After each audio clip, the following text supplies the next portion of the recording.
Hi guys and welcome back to my channel. So in today's video I'm going to show you my top 5 iPhone photography apps. Okay, so as you can see on the screen I have my top 5 folder open, so let's jump straight in with the first app, which is the Camera 360 app from the guys at Camera 360. So when you first open Camera 360 you see you have a lot of different presets. Now originally when you open it you start with the first 5, which are Effects, Easy Cam, Selfie, Scenes and ID Photo. But you can go to the more cameras and the plus button at the bottom and you can add double exposure, Sony, low light, audio, burst and multi-grids. Now these are all free, but they are the only ones on the store at the moment. So let's go through them one by one and quickly take a look at what they do. First up we have Effects. Effects is really simple, it's just taking a photo with an Instagram style filter already applied to that photo. You can go on and you can scroll through different presets, you can adjust your aspect ratio and you can take a photo, and that is all you can do with Effects. I personally don't use Effects because I have another app later on in this video which you'll see, which I use for mine. Next up we have Easy Cam. Easy Cam is simply a camera. You can choose the autofocus point and you can zoom in and out and you can again take a picture.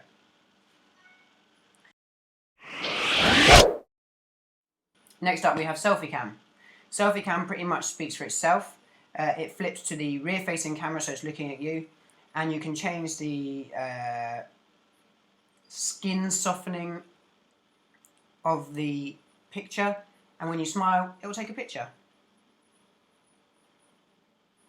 Just like that. You have a scenes mode, which is kind of a novelty, as all the pictures have copyright information at the bottom, so they're not really usable for anything. But you could add a burning piece of paper like this one, or you could have your subject being painted by a painter outside a building, things like that. All novelty ideas, but not really useful for people who want to take serious photos. You then have ID Photo Cam, which I don't know if you can see here, but there is a yellow outline to a person, and if you line your subject up with that and take the photo, it gives you a perfect ID photo for use with passports, driving licenses and things like that.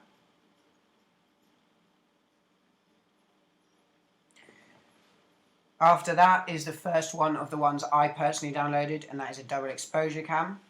And what this does is it allows you to take 2 pictures and it combines them together. Now it's not as good as you would get if you were making double exposures in something like Photoshop, but it's okay for a phone thing. You can use the front and back facing cameras if you choose to, or you could just use the front facing camera twice. You could put yourself in the scene like that, and it gives you an interesting looking, I mean if you're going for a ghostly look, I suppose it would be a really good camera because that's what it gives you. So we're going on to the next page now. I'm going to quickly talk to you about the Sony one. Sony have a special, I don't know whether you'd call it a camera or a lens, because it's a lens with a camera chip built in, sensor built into it, which you can attach to your smartphone. This app takes use of that and you can control it through this app. I don't know what this actual camera is called, but I'll put a link to it in the description if you want to find out more about that. After that we have low light. Again, speaks for itself. It allows you to take very good low light photos with your phone. Now they're not amazing, but they are very good.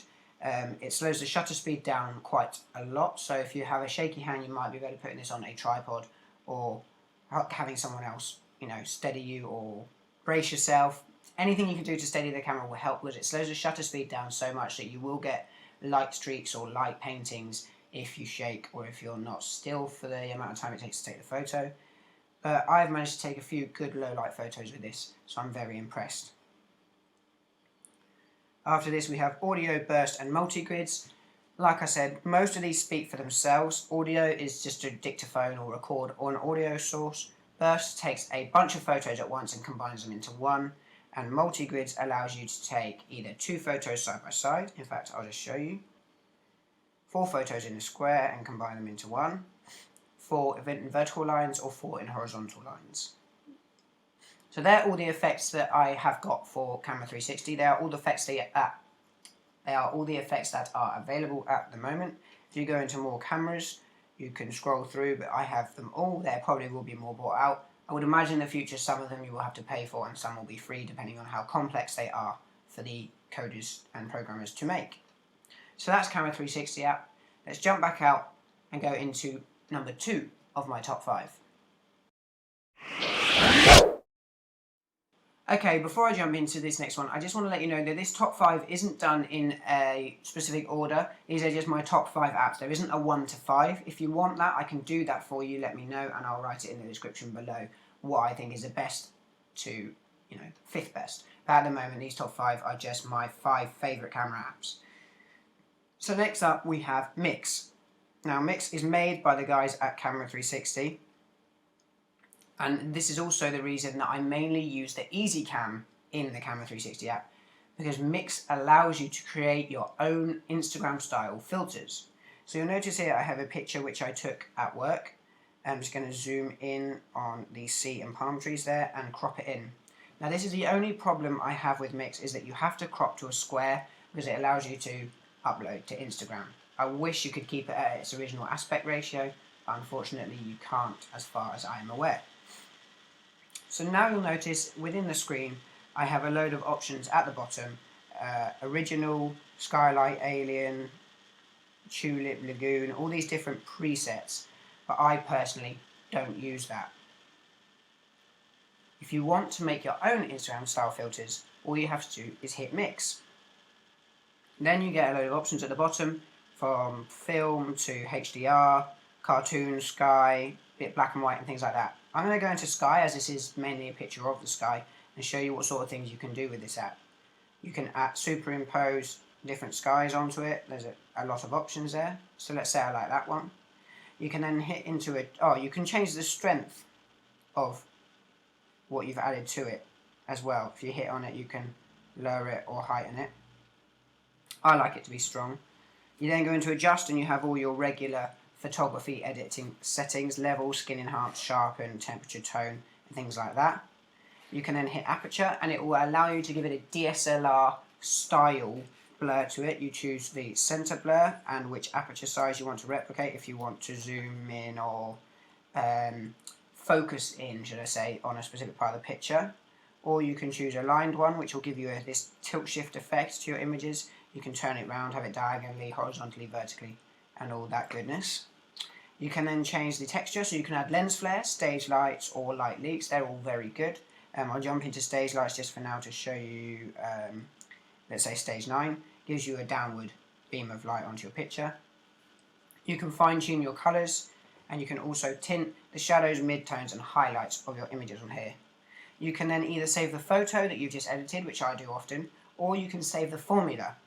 So I'll go back now into the thing at the bottom. You'll notice I've saved Skylight as a formula already. That is where it will appear if you save as a formula, and if you hit that, excuse me, it will automatically assign that effect to your image. You can then save it, upload it to Instagram, or wherever else you upload to. Okay, so next up on my top 5 is an app called Jittergram. Now, Jittergram is actually a stop motion app, so you can use it to take an infinite number of still pictures, which will then be put together into an animation. They run the pictures quickly, sort of like a flip book, and it appears that things are moving. So if you did Lego, for example, Lego stop motion, you move the Lego a little bit, you take the next picture. So what this does is I'm going to do it with the 2 at first, but it allows you to take one picture and it leaves a ghost of that picture there, so you can line it up pretty accurately with your next shot. What I use Jittergram for is I actually do it just with 2 shots. I take one and then I move slightly to the right and take the second. Now you notice it's flicking quickly between the 2, but if I hit the 3D button, what it does is it adds a cyan and a red filter to either side of the image. And then if you get red and blue 3D glasses, there's a link in the description to them, they're about 80p.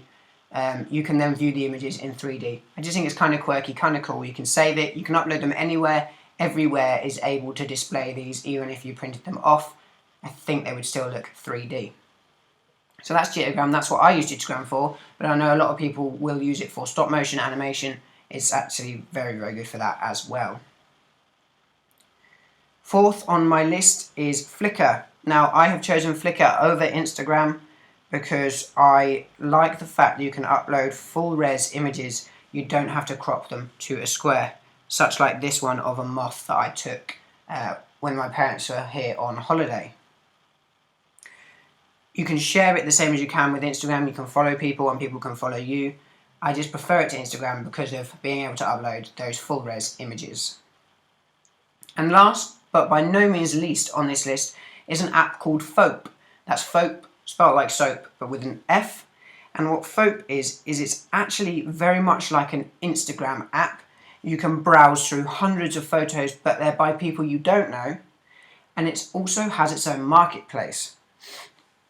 So I'll put a link in the description to Fope so you can check it out. But basically what it means is you can have a profile on there where you can upload pictures. The pictures are rated by the community, and any pictures that are bought by members of the community are bought for $10 a pop, and $5 of that automatically goes for you. Like I said, I'll put a link to Fope in the description. So that is my top 5 photography apps for iOS as it stands now in October 2014. I'll probably update this every half a year or so, depending what comes out in the marketplace. If you've enjoyed this video, please hit the like button. Dislike it if you didn't. Subscribe to my channel if you want more videos. I'm going to be doing a video a week from now on, and then hopefully expanding that to 3 videos a week again when my schedule calms down a bit. Thank you so much for watching, and I'll see you in the next video. I'd just like to take a minute to thank you for watching my video. If you've made it this far, you're almost at the end. But there are a few things I'd really appreciate you do, and they'll only take you a few seconds.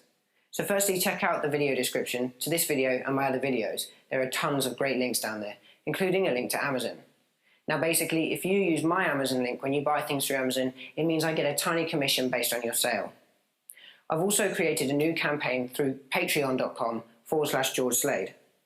Now my Patreon is slightly different to others you may have seen on the internet. Most Patreons have a tier level. You donate more, you get better rewards. Whereas mine doesn't. I simply have one tier, and that is that you pledge $2 a month to help grow this channel. Now you may be thinking, why should I pledge my hard-earned money to help this guy out? Well basically, any money that comes in through the Amazon link or through the Patreon goes straight back into this channel in 2 ways. The first is it allows me to improve the gear I'm using to make better quality videos for you. I can buy or I can rent things that I wouldn't normally afford just to bring extra quality to this channel. And 2, it allows me to go out and buy things that I think you guys would want, which I can then give away on this channel. Also, come and check out my social media, because I really appreciate everybody who watched my video. I have Twitter, Instagram and Flickr, and you can see some more of my stuff on there.